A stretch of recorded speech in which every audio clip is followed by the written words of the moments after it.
그림을 보는 기술 아키타 마사코 1장 이 그림의 주인공은 어디에 있는가? 초점 한 점의 그림을 보았을 때 어디서부터 시작하면 좋을까요? 일단 눈이 가는 곳부터 보고 시간을 들여 바라보고는 이 정도면 되겠지 하며 단념합니다.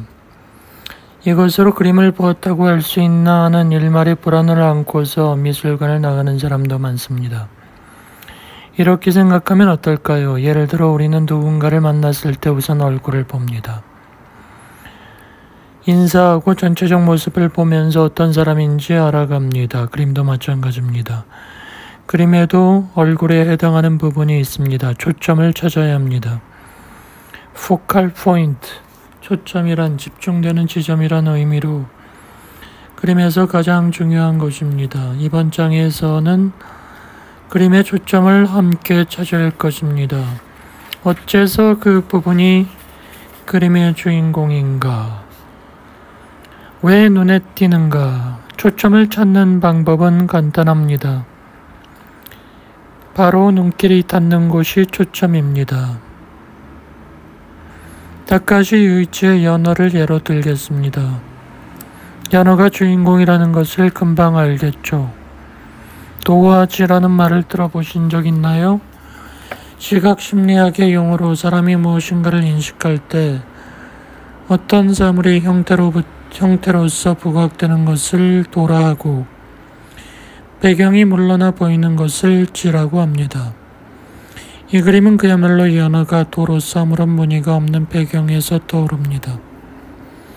그 중에서도 연어의 머리와 칼로 도려낸 부분에 눈길이 쏠리지 않습니까? 이처럼 얼굴이나 색이 다른 부분에 눈길이 쏠립니다. 자세히 보면 밋밋한 배경의 윗부분이 어둡고 연어의 왼편에는 그림자가 드리워져 있습니다. 그 때문에 연어의 머리와 붉은 살의 가장자리가 도드라져 보입니다. 이것도 연어의 눈이 가는 이유 중에 하나입니다. 찬찬히 살펴보면 화가가 이처럼 색과 명도를 조율했음을 알 수 있습니다. 오른쪽 그림은 어떤가요? 조토의 마이스타는 등장인물이 많은 데다 의자와 대저와 같은 물건도 보이고 연어보다 화면이 복잡합니다. 그래도 화면 한복판에 아이를 데리고 앉아있는 여성이 주인공이죠. 분명하고 크게 한가운데 다른 이들을 압도하며 자리 잡고 있기 때문입니다. 사람의 시선을 잡아끄는 부분에는 5가지 특징이 있습니다. 1. 화면에 그것 하나밖에 없다. 2. 얼굴 등 익숙한 것. 3. 그 부분만 색이 다르다. 4. 화면의 다른 요소에 비해서 크다. 화면 한복판에 있다. 이런 식으로 여러분도 이런 특징을 바탕으로 도와 지를 구분합니다. 화가는 시각이 지닌 이런 성질을 경험으로 이해합니다. 이를 바탕으로 배경을 누르고 초점을 두드러지게 하죠. 이 두 점의 그림은 초점이 명확했기 때문에 그림의 주인공을 파악하기 간단했습니다. 사람의 눈길은 무의식적으로 또 빛에 이끌립니다. 밝음과 어둠의 차이가 큰 곳이 눈길을 끕니다. 그림 속에서 밝음과 어둠의 차이가 있는 곳은 눈길이 갑니다. 그래서 화가는 관객이 주목했으면 싶은 곳, 즉 초점의 명암의 차이가 크도록 주의를 깊게 배려합니다. 연어와 마이스타도 그렇게 되어 있습니다. 초점을 발견하려면 대조가 큰 곳이 어디인가를 보면 되는 것입니다. 2장 명화가 사람의 눈을 사로잡는 이유는 경로를 찾는 기술. 앞장에서 본 리딩 라인은 초점이 아닌 부분을 가리키는 경우도 있었습니다. 조연이나 다른 주인공을 나타내기 위해서였습니다. 리딩 라인엔 또 하나의 중요 역할이 있습니다. 화면의 경로를 나타내는 것입니다. 라파엘로의 갈라테이아의 승리에서 주인공은 갈라테이아이고 나머지 등장인물과 동물들은 군중입니다. 하지만 이 그림에는 갈라테이아를 가리키지 않는 리딩 라인도 있습니다. 무엇을 강조하고 있는 것일까? 붉은 화살표로 갈라테이아를 향한 리딩 라인을 표시했습니다. 그리고 갈라테이아와 다른 방향으로 움직이는 흐름은 파란색으로 나타냈습니다. 파란 화살표가 나타내는 것은 무엇일까요? 화가는 관객이 그림을 구석구석까지 보기를 바라고 그림 속에 오래 머물기를 바랍니다. 그렇기 때문에 초점 말고도 다음으로 보아야 할 부분을 마련해 둔 것입니다. 미술 교육을 받은 사람은 보는 법을 아는데 그것은 이런 경로를 찾을 수 있다는 것입니다. 일단 한 점의 그림을 빠짐없이 보는 것을 하나의 방을 구석구석 걸어다니는 것에 빗대어 설명할 수 있습니다. 어떤 경로로 걸으면 좋을까요? 빙글빙글 돌거나 지그재그로 가거나 방사형으로 가는 방법밖에 없죠. 그림도 마찬가지입니다.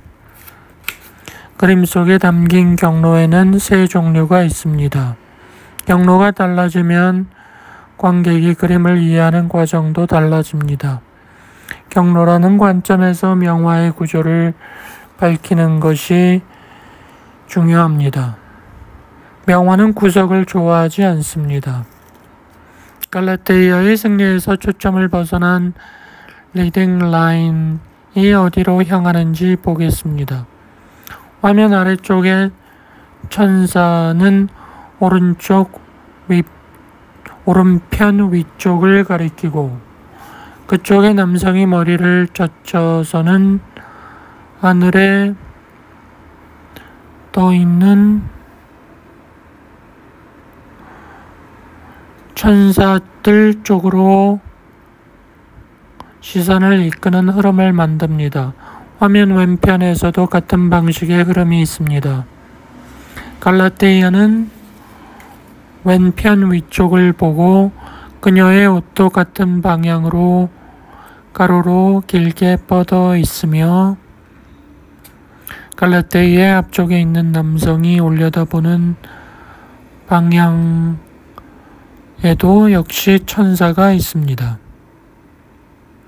이렇게 갈라테이아에서 출발하여 주변의 인물들이 차례차례 바톤을 넘겨주어 모든 흐름이 갈라테이아에게 돌아가도록 화면을 회전하는 것을 확인할 수 있습니다. 이것이 회전형입니다.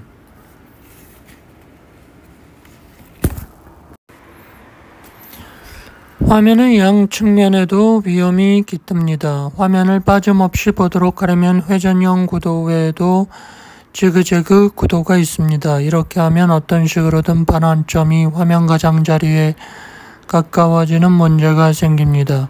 결국 관객이 화면 밖으로 주의를 돌릴 염려가 있습니다. 회전형 구도에서는 관객의 시선이 모서리에 빨려 들어가는 것을 경계하지만 지그재그 구도에서는 양쪽 가장자리에서 시선이 밖으로 나갈 수가 있습니다. 인간의 눈은 가장자리를 확실히 인식하도록 되어 있기 때문에 결국 가장자리의 끝까지 보게 됩니다. 지그재그 구도에서는 이 양쪽 가장자리의 인력에 주의를 기울여야 합니다. 그리고 인간의 시선은 상하보다 좌우로 끌려갑니다. 그러니 반환되는 지점에 코너 포스트와 같은 것을 두는 방법을 썼습니다. 화면 가장자리에 슬쩍 놓여 있는 사물이나 인물에 눈길이 가게 되는 것입니다.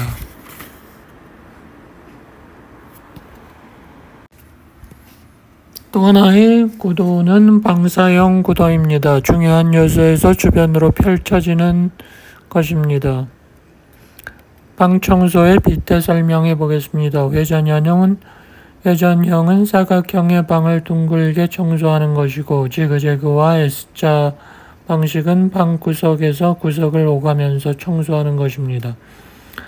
또 한 가지 방식은 한 점에서 출발해서 여러 방향으로 뻗어가는 방법도 있습니다.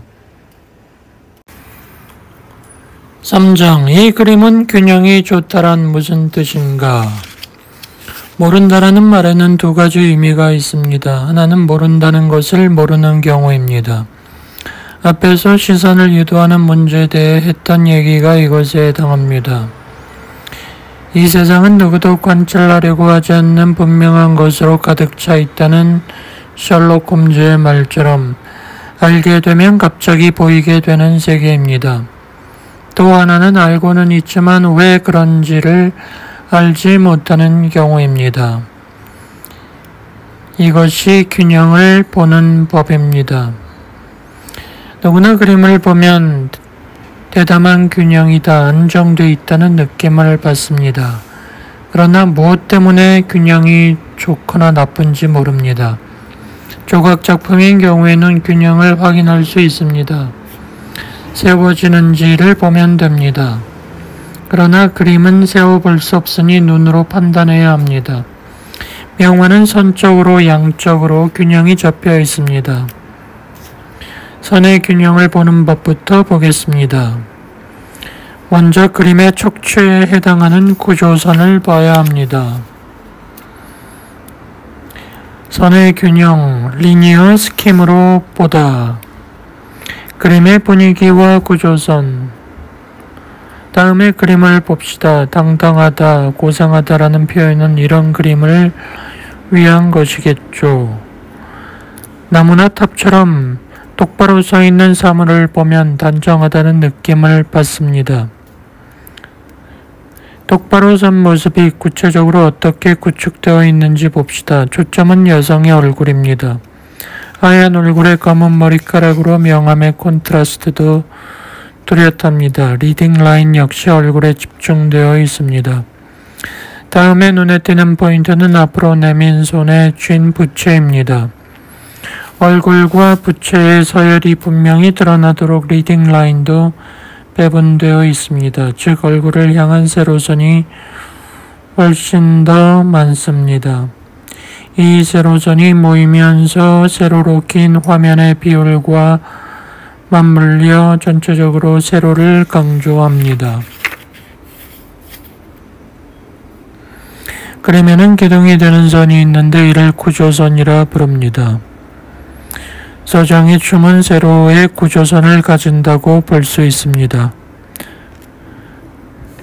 시선의 경로와 구조선이 어떻게 다른가? 경로는 표층적인 윤곽선을 쫓지만 구조선은 그 안쪽의 심을 파악하는 것입니다. 구조선은 세로, 가로, 대각선 세 가지가 있습니다. 세로선은 똑바로 서 있는 느낌이고 가로선은 잠든 것처럼 움직임이 없는 느낌입니다. 선은 특정한 인상을 불러일으키기 때문에 그림의 인상은 구조선을 찾는 첫 단계의 단서가 됩니다. 구조선을 정확하게 판단하기 위해서는 리딩 라인의 주된 흐름을 찾아야 하는데 그것은 그림의 인상과 일치합니다.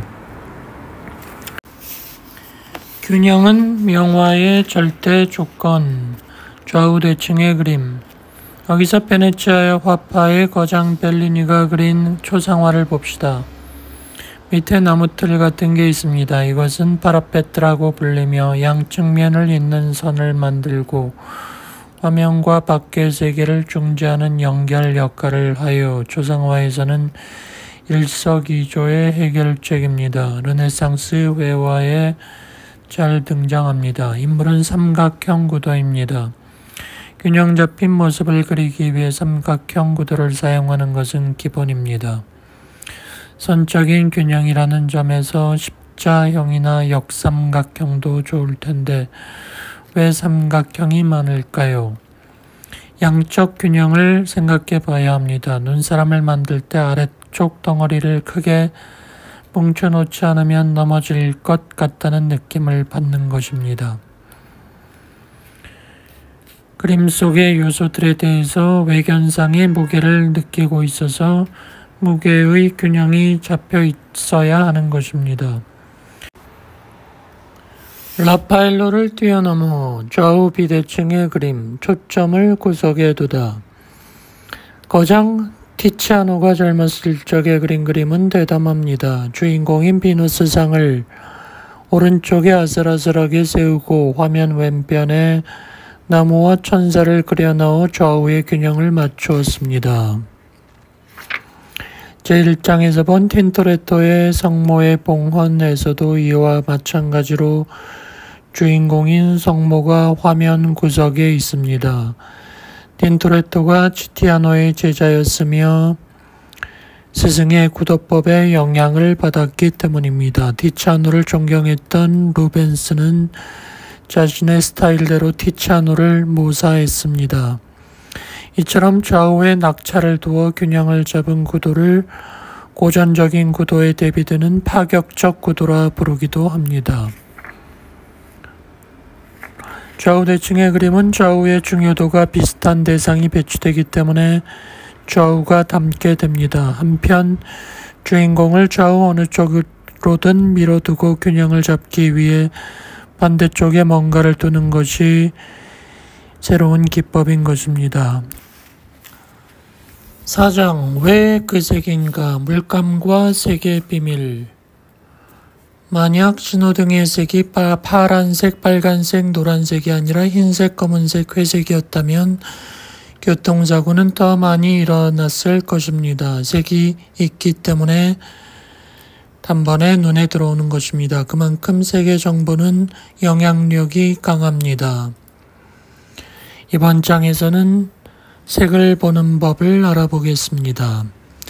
전반부에서는 회화에서 색의 정체인 물감의 성질과 역사적 배경을 보겠습니다. 후반부에서는 그림의 구조를 배색의 측면에서 보겠습니다. 여러분이 그림에서 받은 인상은 빨강이냐 파랑이냐 하는 식으로 그것이 무슨 색인지에만 달려있는 게 아닙니다. 색에는 세 가지 속성이 있는데 여기에서는 색의 밝음과 선명함에 주목하여 보는 법을 제안하겠습니다. 그것들을 의식적으로 보면 옛 거장들이 색을 통해 뭘 표현하려고 했는지를 알 수 있습니다. 색에 대해서 생각하려면 흥미로운 예시로 시작하는 것이 좋겠습니다. 여러분이 보는 명화의 색은 원래부터 그 색이었을까요? 컬러 스킴을 보자. 색에는 세 가지 측면이 있습니다. 색의 종류를 나타내는 색상, 선명함을 나타내는 채도, 밝음을 나타내는 명도. 평소에 색을 보면서 이것들을 나눠서 생각하지는 않지만 그림을 볼 때 이거를 나누어 생각하면 좋습니다. 명도부터 보겠습니다. 위의 그림은 네덜란드 황금기의 풍경화가 라스 라위스달의 작품으로 하늘에 구름이 가득한 한가로운 풍경입니다. 아래 그림은 어떤가요? 색을 빼고는 놀랍게도 똑같습니다. 저는 이 그림을 보았을 때 라스 라위스달의 그림을 담은 포스터가 탈색된 게 아닌가 싶었습니다. 이 그림은 미국의 화가 레옹 다보의 작품입니다. 다보는 늘 이렇게 옅은 색으로 그렸기 때문에 음영의 미묘한 차이를 중시하는 예술가라는 의미에서 색조주의 예술가 토날리스트로 분류됩니다.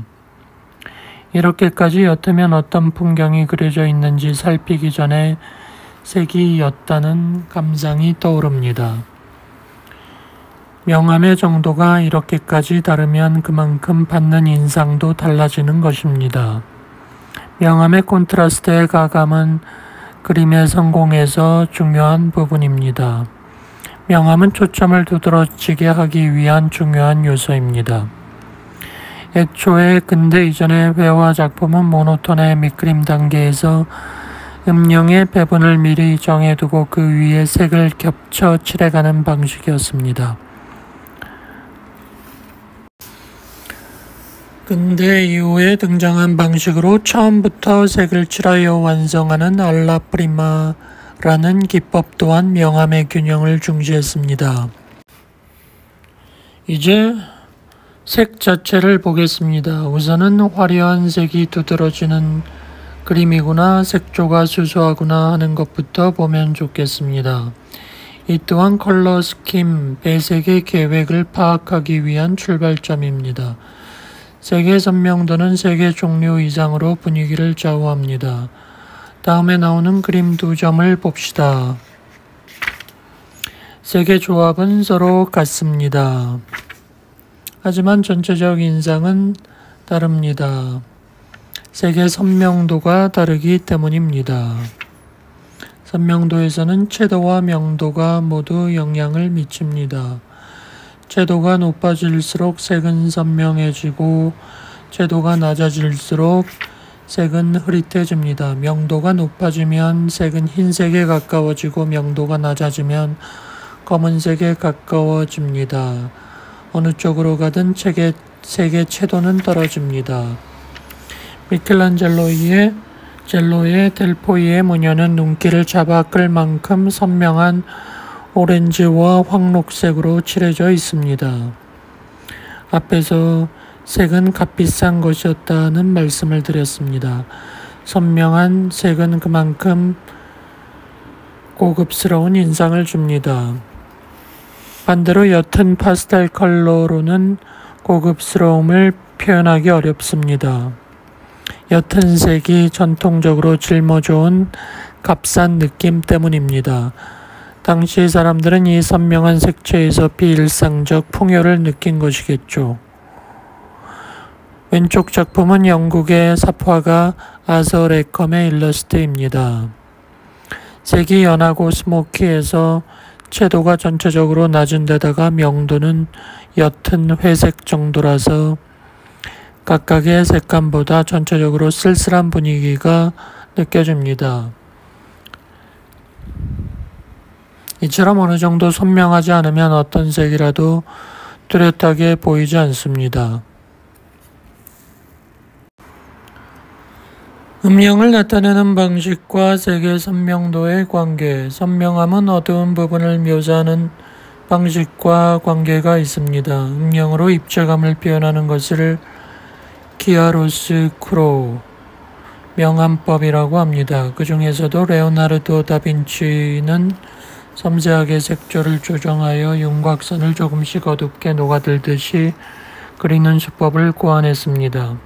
연기처럼 보인다고 해서 스푸마토, 연기라는 뜻의 스푸마토라고 합니다. 다빈치나 카라바조의 방식 외에도 그늘진 부분까지 선명한 색으로 칠하는 경우도 있습니다. 미켈란젤로의 델포이의 무녀가 좋은 예인데 이 그림에서는 녹색 옷의 밝은 부분을 노란색으로 칠했습니다. 칸잔테라는 기법으로 중세부터 르네상스 초기의 화가들이 구사했습니다. 스푸마토와는 대조적인 음영법으로 밝은 부분을 새하얗게 뽑아내거나 그늘진 부분에 다른 색을 사용하거나 해서 색의 선명함을 유지합니다. 저는 칸잔테를 발견하면 그 아름다움에 기뻐합니다만 다빈치는 고유색과 어긋나는 색으로 음영을 칠하면 현실성이 떨어진다며 칸잔테를 싫어했습니다. 이처럼 다빈치는 자신의 생각에 사로잡혀 있었습니다. 라파엘로는 그늘진 부분에 선명한 색을 사용하여 중간 톤을 조금 밝게 만드는 기법, 유니오네를 구사했습니다. 이런 식으로 그는 탁한 색을 피하면서 고유색만으로 음영을 칠했습니다. 인상주의 화가들은 그늘을 검은색이나 갈색으로 칠하지 않는 것으로 유명하지만 이 또한 칸잔테의 변형입니다. 그 때문에 르누아르가 그린 나체의 여성의 그림을 보고 당시 사람들은 피부병에 걸렸다고 비난하기도 했습니다. 그러나 피부의 그늘을 엷은 파란색이나 녹색으로 칠한 사례는 역사적 명화에 많이 나타납니다. 베이메이르도 피부의 어두운 부분에 녹색을 사용했습니다. 근대 회화에는 애초에 그림자를 그리지 않는 그림도 많지만 음영이 있으면 그림자 부분을 어떤 색으로 칠했는지 주의를 해보시기 바랍니다. 색의 조합, 서로 돋보이는 색. 프러시안 블루가 발명될 무렵에 이야기를 하면서 프라고나르의 그네를 보았습니다. 프라고나르가 활동하던 로코코 시대에는 화가들이 우유에 띄운 장미꽃 잎이라 불렸던 밝은 분홍색을 즐겨 사용했습니다. 그네에서도 주인공 여성은 분홍색 옷을 입고 있습니다. 로코코 이전에는 분홍색이 주인공이 되는 경우는 없었습니다. 종래의 갈색 배경에서 분홍색은 같은 계열이지만 색이 옅어서 매몰되었기 때문입니다. 분홍색은 색상이 상반되는 청록, 그것도 명도가 낮은 청록이 배경일 경우에만 주인공이 될 수 있습니다. 분홍색이 대두하게 된 배경에는 파란색의 발명이 있었습니다. 이처럼 색에는 서로를 돋보이게 만드는 조합이 있습니다. 보색이죠. 보색이란 서로를 돋보이게 해주는, 눈이 요구한다고 했던 두 색의 조합입니다. 색상환의 정반대에 있는 색들을 말하며 가장 전통적이며 알려져 있는 것이 파란색 반대가 오렌지색, 빨간색 반대가 초록색, 노란색 반대가 보라색입니다. 이론에 따라 다른 색상환도 있고 보색의 짝도 달라집니다. 그러나 샤를 블랑과 레오노르 메리메 등이 화가들을 위해서 쓴 지침서에 실리면서 보색 조합은 기본이 됩니다. 5장 명화의 배후에는 구조가 있다. 구도와 비례. 구도의 정석. 구도에는 정석이 있고 대부분의 명화는 정석의 조합으로 이루어져 있습니다.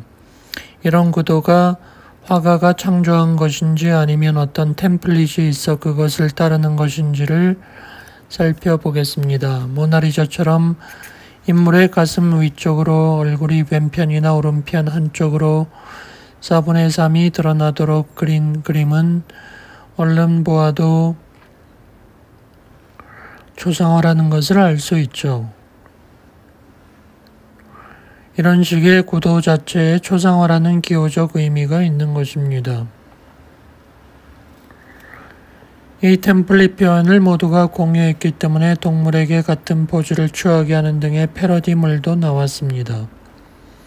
르네상스 초기에는 옆모습을 그리는 것이 초상화의 일반적 방식이었고 당시 화폐에 담긴 초상은 옆모습이 정석이었습니다. 풍경화에도 정석이 있습니다.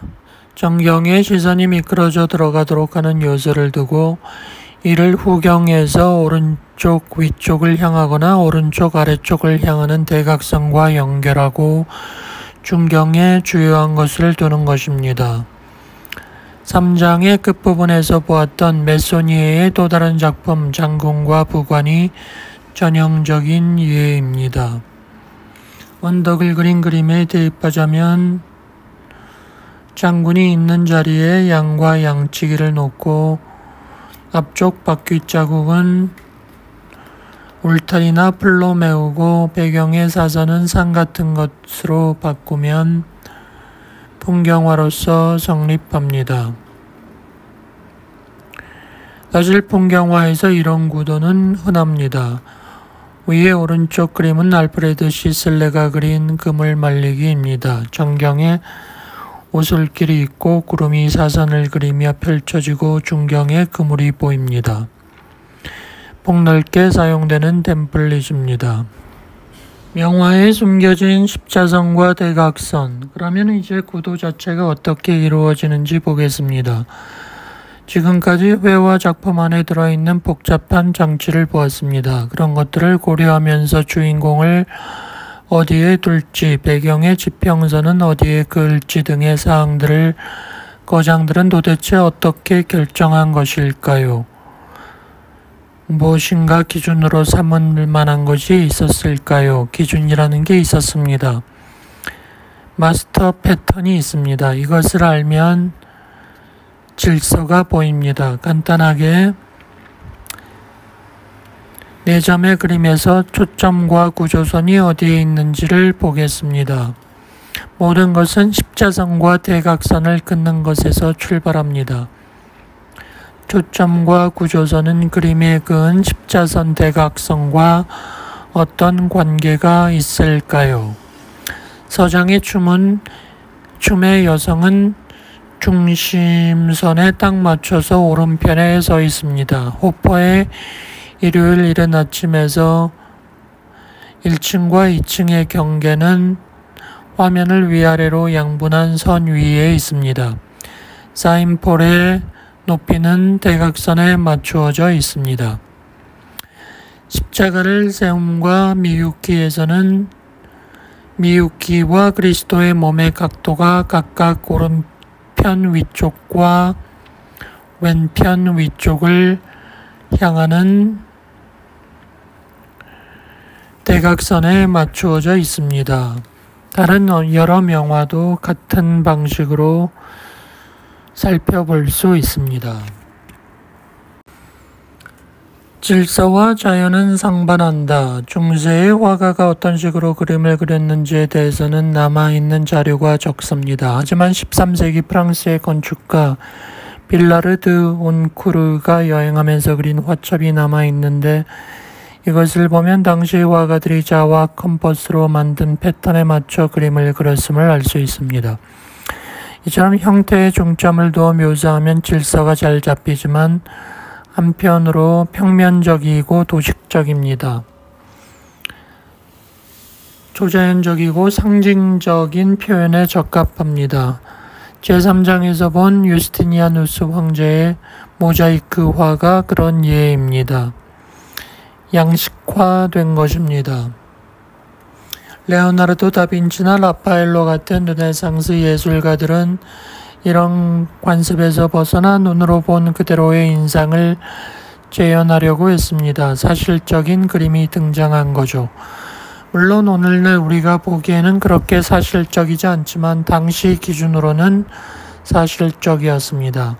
레오나르도의 스케치에도 온크루의 화첩과 마찬가지로 격자가 등장하지만 온크루가 윤곽선을 분명하게 그리기 위해 격자를 사용한 것과 달리 레오나르도는 각 부분이 서로 이루는 비례를 확인하기 위해서 사용했기 때문에 더 사실적으로 묘사할 수 있었습니다.